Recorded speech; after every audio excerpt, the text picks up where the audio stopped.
आज का हमारा टॉपिक है ज्योग्राफी। ज्योग्राफी में जो 50 क्वेश्चन महत्वपूर्ण है जो बार बार एग्जाम में पूछा जाता है, आज हम उस पर विशेष रूप से चर्चा करेंगे जो भावी एग्जाम के लिए काफी महत्वपूर्ण होगा। तो चलिए शुरू करते हैं। आज का ज्योग्राफी का टेस्ट और डिस्कशन है। देखिए पहला क्वेश्चन कह रहा है कि तारों के मध्य दूरी ज्ञात करने की इकाई को क्या कहते हैं। जैसे तारा सूर्य क्या हो गया, तारा है। जैसे वैसा वस्तु जिससे अपना प्रकाश उत्पन्न होता है उसे तारा कहते हैं। और दो तारों के बीच के जो दूरी ज्ञात करते हैं उसे प्रकाश वर्ष में मापते हैं। प्रकाश वर्ष एक दूरी की माप की इकाई होती है। एक प्रकाश वर्ष बराबर होता है 9.46 गुने 10⁻12 किलोमीटर होता है। और ये तारों के बीच ये क्या दूरी मापने की इकाई है जिसे प्रकाश वर्ष हम कहते हैं।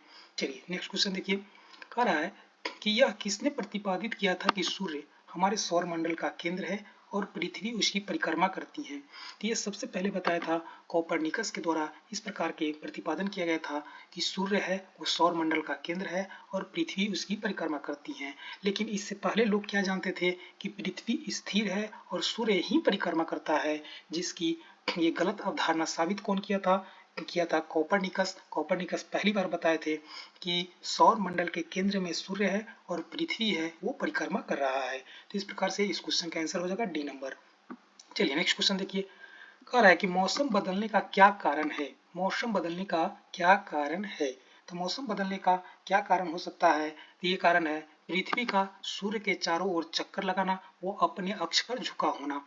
देखिए पृथ्वी है जो सूर्य के चारों ओर परवलयाकार से चक्कर लगाता है और अपने अक्ष पर 23.5 डिग्री झुका हुआ है, जबकि पृथ्वी अपने कक्ष पर 66.5 डिग्री झुका हुआ है और ये सूर्य का परिक्रमण करते रहता है, जिसके वजह से ये क्या है, ये जो पृथ्वी पर मौसम परिवर्तन होते रहता है। आप फिगर के माध्यम से देख सकते हैं कि कैसे सन का जो चक्कर है पृथ्वी है जो परवलयाकार आकार से रोटेट कर रही है। चलिए नेक्स्ट क्वेश्चन देखिए। नेक्स्ट क्वेश्चन है 4 नंबर, कह रहा है शून्य अंश अक्षांश तथा शून्य अंश देशांतर अवस्थित है। देखिए शून्य अंश अक्षांश और शून्य अंश जो देशांतर है वो कहाँ पर अवस्थित है। तो वो अटलांटिक महासागर में अवस्थित है, यानी कि एक दूसरे को काटती है। 0 डिग्री देशांतर और 0 डिग्री अक्षांश रेखा है जो अटलांटिक महासागर में काटती हैं। आप चित्र के माध्यम से देख सकते हैं। चलिए नेक्स्ट क्वेश्चन 5 नंबर, कह रहा है कि ज्वालामुखी में सबसे अधिक कौन सी गैस निकलती है। तो ज्वालामुखी में जो गैस है सबसे अधिक मात्रा में जलवाष्प निकलती है। अब जानते हैं कि ज्वालामुखी जब विस्फोट करती है तो उससे विभिन्न प्रकार के गैस और पदार्थ निकलते हैं। मलबा निकलता है, जैसे जलवाष्प निकल गया, विभिन्न प्रकार के गैस निकलते हैं जिसमें रेडॉन गैस सबसे महत्वपूर्ण गैस है जो ज्वालामुखी से फटने से उद्गार से निकलता है रेडॉन गैस। और कोयला निकलता है, जल की मात्रा निकलती है। तो इस प्रकार से जब ज्वालामुखी होती है उनकी घटना होती है तो वहां से सबसे ज्यादा है जो जलवाष्प निकलता है। जलवाष्प है जो सबसे ज्यादा निकलती है ज्वालामुखी घटना के कारण।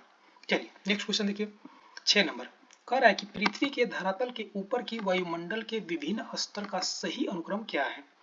तो आप जानते हैं जैसे जैसे पृथ्वी से ऊपर जाता है तो पृथ्वी के ऊपर 5 वायुमंडल की परत पाई जाती है, जिसमें सबसे पहला मंडल है क्षोभ मंडल, उसके बाद है समताप मंडल, उसके बाद है मध्य मंडल, फिर आयन मंडल और उसके बाद बाहरी मंडल हो जाता है। उसके बाद क्या है, अंतरिक्ष आ जाता है। तो इसका सही क्रम कौन सा है, क्षोभ मंडल है। देखिए क्षोभ मंडल में जिस प्रकार से हम ऊपर जाते हैं तो टेम्परेचर है वो डिक्रीज होते जाता है, यानी कि घटते चला जाता है। वही समताप मंडल में हम जाते हैं तो वहाँ पर क्या होता है, तापमान जैसे जैसे समताप मंडल में ऊपर जाएंगे वैसे वैसे तापमान है जो इंक्रीज होते रहेगा, यानी कि बढ़ते जाएगा।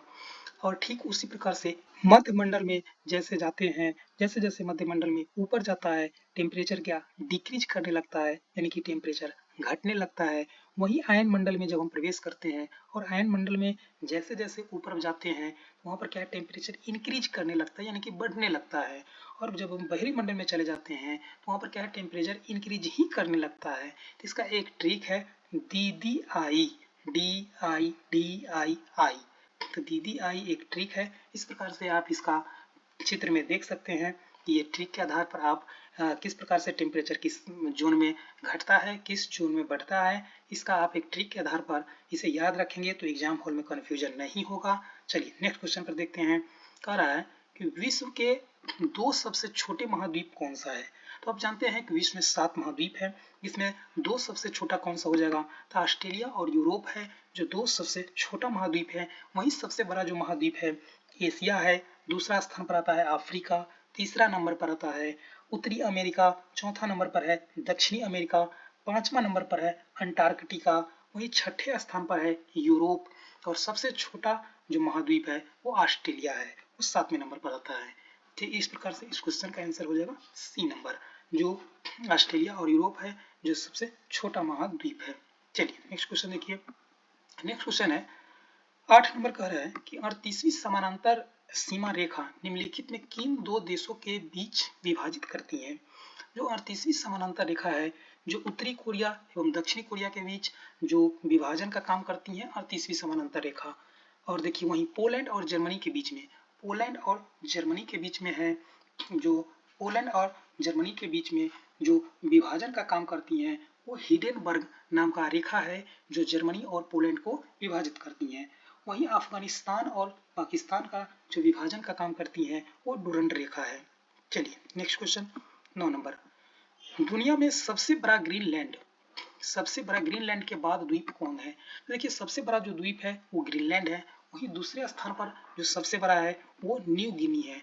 न्यू गिनी है जो दूसरा सबसे बड़ा द्वीप है जो न्यू गिनी है।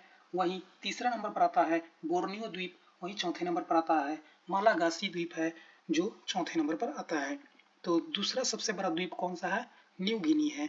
वहीं पहला सबसे बड़ा द्वीप है ग्रीनलैंड है जो उत्तरी अटलांटिक महासागर में अवस्थित है और वहां पर डेनमार्क का कब्जा है।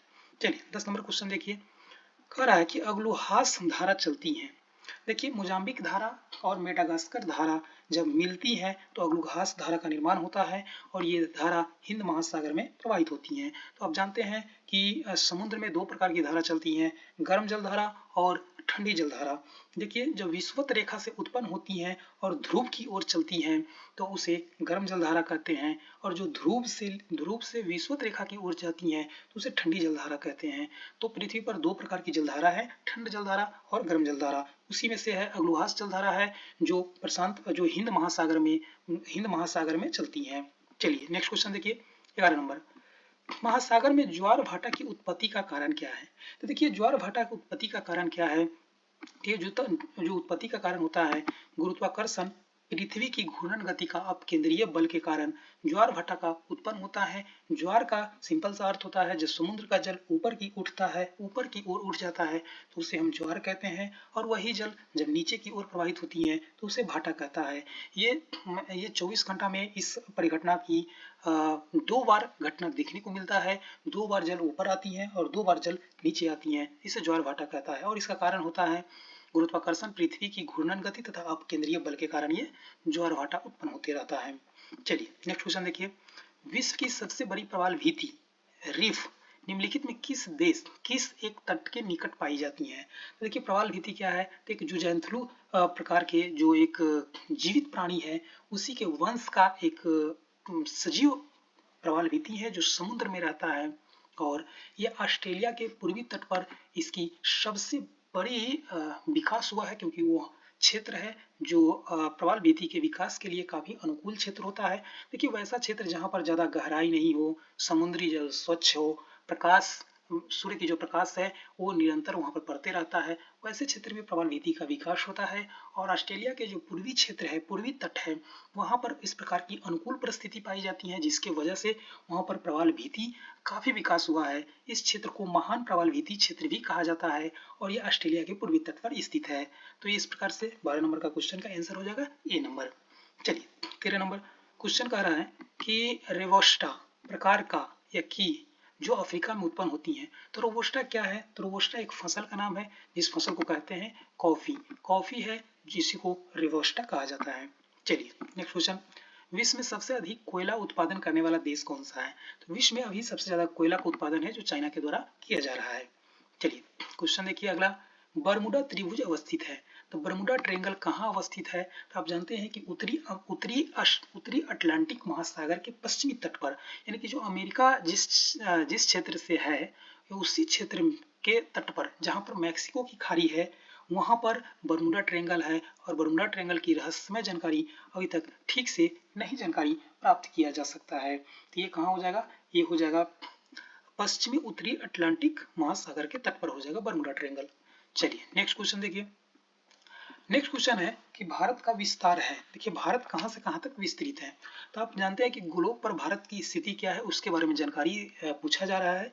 तो भारत की जो मुख्य भूमि है वो 8 डिग्री 4 मिनट उत्तर से लेकर के 37 डिग्री 6 मिनट उत्तर तक स्थित है। आप इसे उत्तर करेंगे, ये उत्तर होगा यहाँ पर, क्योंकि भारत की स्थिति आप हम चित्र एक लगा रहे हैं जिस पर देख लीजिए कि भारत की जो टोटल स्थिति है ग्लोब पर उत्तर में स्थित है। इसीलिए भारत की जो स्थिति है 8 डिग्री मुख्य भूमि है 4 मिनट, जिसे हम कन्याकुमारी तट कहते हैं, वहां से लेकर के 37 डिग्री 6 मिनट इंदिरा कौल जो सबसे ऊपर जम्मू कश्मीर में स्थित है, वहां तक भारत की मुख्य भूमि है। और ये भारत की ये उत्तर में ही ग्लोब पर स्थिति है। तो ठीक इस प्रकार से आंसर हो जाएगा डी नंबर। चलिए नेक्स्ट क्वेश्चन देखिए।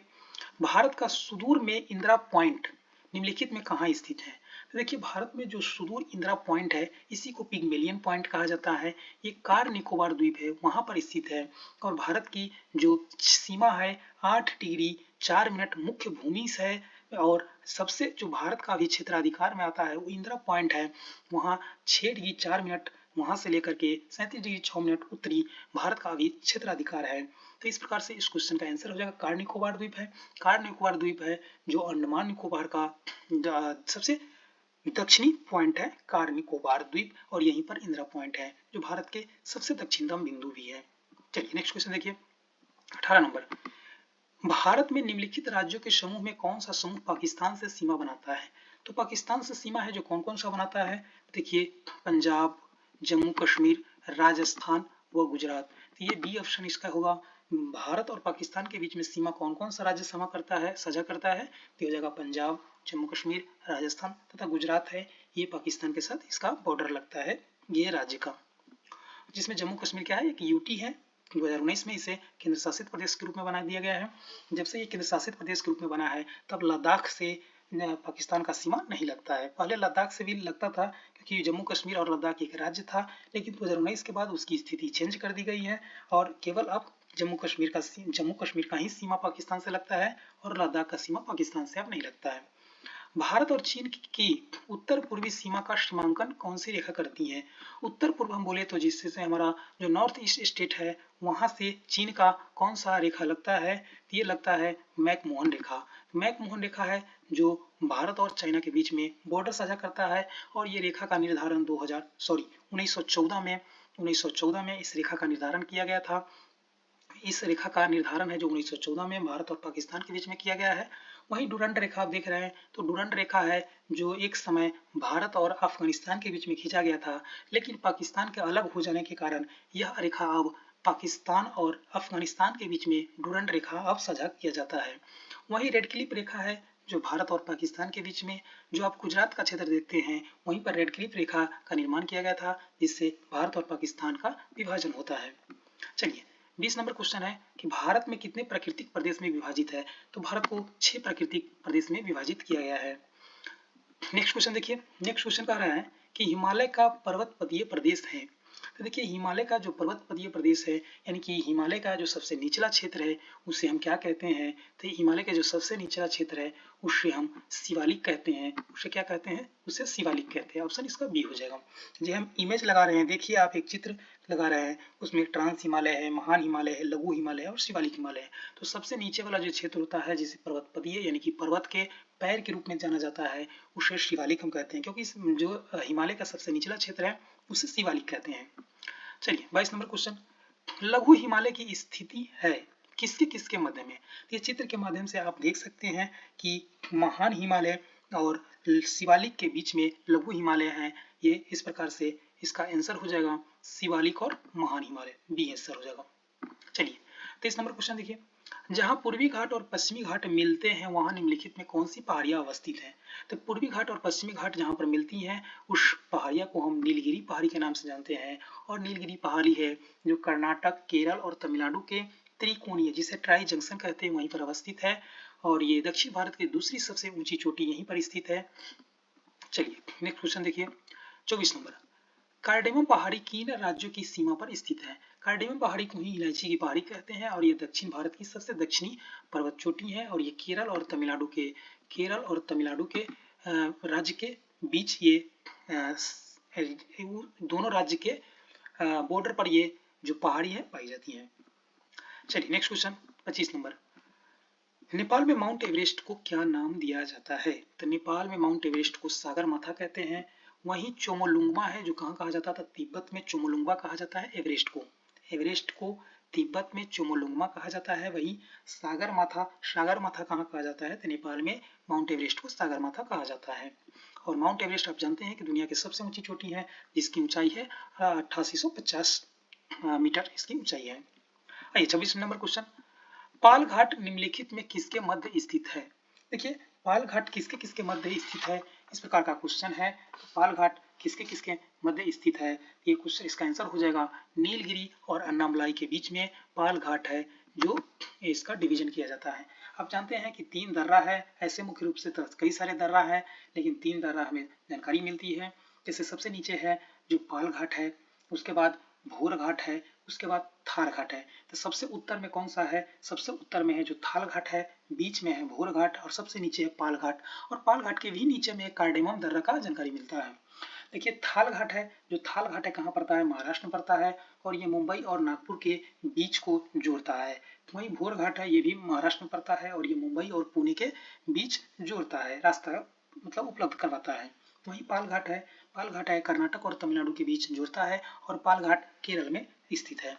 इस प्रकार से ये 3 घाट है जिसका हम इमेज लगा रहे हैं, आप इसके माध्यम से देख सकते हैं। चलिए नेक्स्ट क्वेश्चन देखिए। 27 नंबर क्वेश्चन है कि निम्नलिखित में भारत में निम्नलिखित राज्यों में किसे भारत का कोहिनूर कहा जाता है? तो भारत का कोहिनूर किसे कहा जाता है? तो आंध्र प्रदेश को भारत का कोहिनूर कहा जाता है।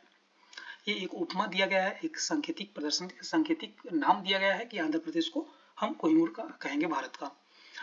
क्षेत्रफल के क्रम में भारत के 3 सबसे बड़े राज्य, क्षेत्रफल के क्रम में सबसे बड़े राज्य कौन सा हो जाएंगे? ये हो जाएंगे राजस्थान, मध्य प्रदेश और महाराष्ट्र है जो क्षेत्रफल की दृष्टि से सबसे बड़े 3 राज्य हैं। वहीं जनसंख्या की दृष्टि से 3 सबसे बड़े राज्य हो जाएगा, कौन सा हो जाएगा? तो उत्तर प्रदेश, महाराष्ट्र और बिहार, 3 ये राज्य हो जाएंगे जनसंख्या की दृष्टि से। वहीं क्षेत्रफल की दृष्टि से सबसे बड़ा हो जाएगा राजस्थान, मध्य प्रदेश और महाराष्ट्र। चलिए 29 नंबर क्वेश्चन। कौन सा राज्य उत्तर पूर्व राज्यों की 7 बहनों का भाग नहीं है? देखिए उत्तर जो पूर्वोत्तर राज्य है उसे 7 सिस्टर कहते हैं। उसमें जो पूर्वोत्तर के सभी राज्य हैं वो आते हैं। इसमें पश्चिम बंगाल इसमें नहीं आता है। देखिए मेघालय है, अरुणाचल प्रदेश है, त्रिपुरा, असम, मणिपुर, नागालैंड ये सब है जो सभी राज्य मिलकर के उत्तर पूर्व का 7 सिस्टर का निर्माण करती है, जिसमें पश्चिम बंगाल का कोई भूमिका नहीं है 7 सिस्टर में। चलिए नेक्स्ट क्वेश्चन देखिए। ऋतु प्रवास करती है, कौन सी जनजाति है जो ऋतु प्रवास करती है? तो ये भूटिया नाम की जनजाति है जो कहाँ सिक्किम में पाई जाती हैं और ये ऋतु प्रवास करती हैं। विभिन्न ऋतु में विभिन्न क्षेत्र में जाकर के अपना जीवन यापन करती हैं। तो इस प्रकार से इस क्वेश्चन का आंसर हो जाएगा ए नंबर। चलिए नेक्स्ट क्वेश्चन देखिए 31 नंबर। निम्नलिखित जनजातियों में कौन सी केरल में पाई जाती हैं? तो केरल में कौन सी पाई जाती हैं? तो ये चेचू है जो केरल में पाई जाने वाली जनजाति है। ये लेप्चा कहाँ पाई जाती हैं? तो त्रिपुरा में लेप्चा पाई जाती हैं। डाफला मिसमी ये अरुणाचल प्रदेश की जनजातियां है।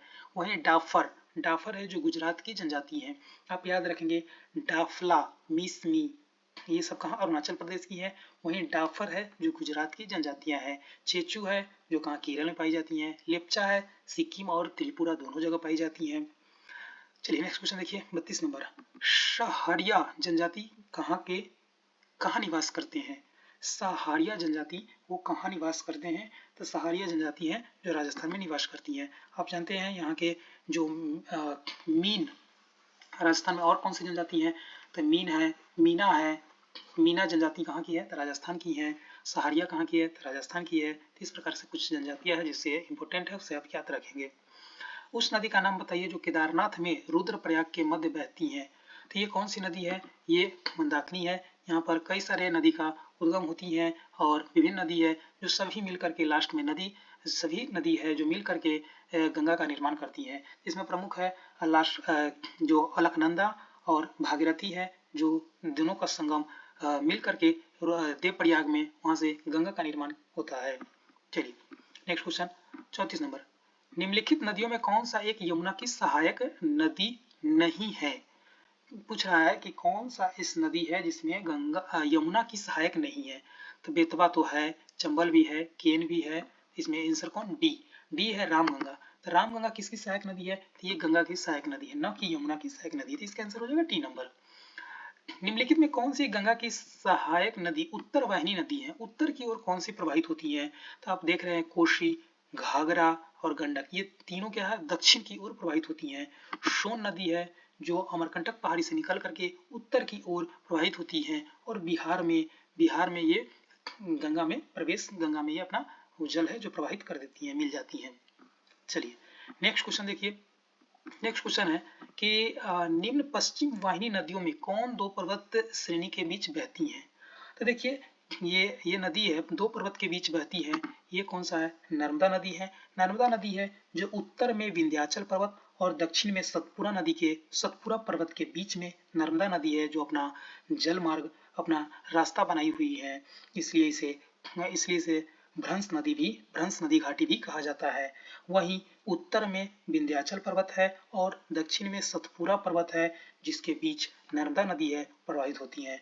वहीं सतपुरा पर्वत और अजंता श्रेणी के बीच में ताप्ती नदी है जो प्रवाहित होती है। इस प्रकार से दो पर्वत के बीच की श्रेणी के बीच कौन सी नदी बहती है? तो नर्मदा और ताप्ती बहती है। ये हम इमेज लगा रहे हैं, इसको आप ध्यान से देखेंगे। चलिए नेक्स्ट क्वेश्चन देखिए 37 नंबर। निम्न नदियों की लंबाई के अवरोही क्रम में गोदावरी, महानदी, नर्मदा व ताप्ती का सही क्रम कौन सा है? तो आप जानते हैं कि सबसे लंबी नदी कौन सी है? गोदावरी है, उसके बाद नर्मदा है, उसके बाद महानदी, उसके बाद ताप्ती है। तो सबसे बड़ा से सबसे छोटा की ओर सजाना था ये नदी में, सबसे बड़ी लंबाई किसकी है? गोदावरी को। इसे दक्षिण भारत की गंगा भी कहा जाता है। चलिए नेक्स्ट क्वेश्चन देखिए। 38 नंबर क्वेश्चन कह रहा है कि पूर्व की ओर बहने वाली भारत की निम्नलिखित नदियों में से किस एक में निम्नावलन के कारण विभ्रंश घाटी रिफ्ट वैली है? तो रिफ्ट वैली किस नदी में है? तो रिफ्ट वैली का निर्माण होता है वो दामोदर नदी में है। रिफ्ट वैली का सिंपल से मतलब होता है कि दो पर्वतमाला के बीच में जो नदी प्रवाहित होती है उसे रिफ्ट वैली के नाम से ही जाना जाता है। इसमें दामोदर इसका आंसर हो जाएगा। चलिए नेक्स्ट क्वेश्चन देखिए 39 नंबर। करें निम्नलिखित नदियों में कौन सी अध्यारोपित नदी है? उदाहरण कौन से अध्यारोपित नदी का उदाहरण है? तो सबसे पहले हम ये समझते हैं कि अध्यारोपित नदी किसे कहते हैं।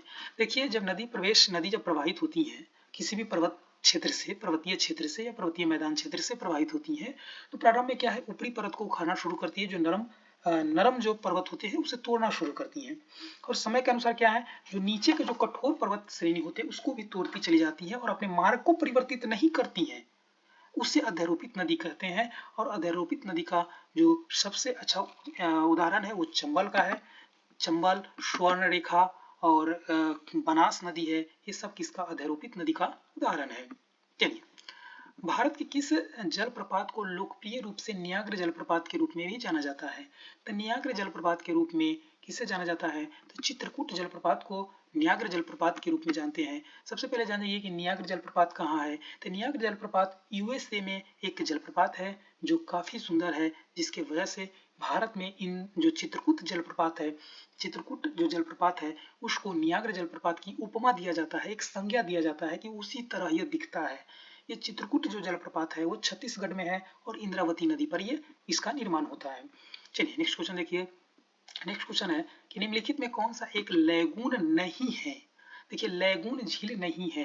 तो लैगून झील का मतलब होता है कि वैसा झील जिसका निर्माण समुद्र के तट के आसपास में हुआ हो और समुद्र का पानी उसमें प्रवेश करता हो, यानी कि वो पानी कैसा होगा? नमकीन होगा, तो उसे लैगून झील कहते हैं।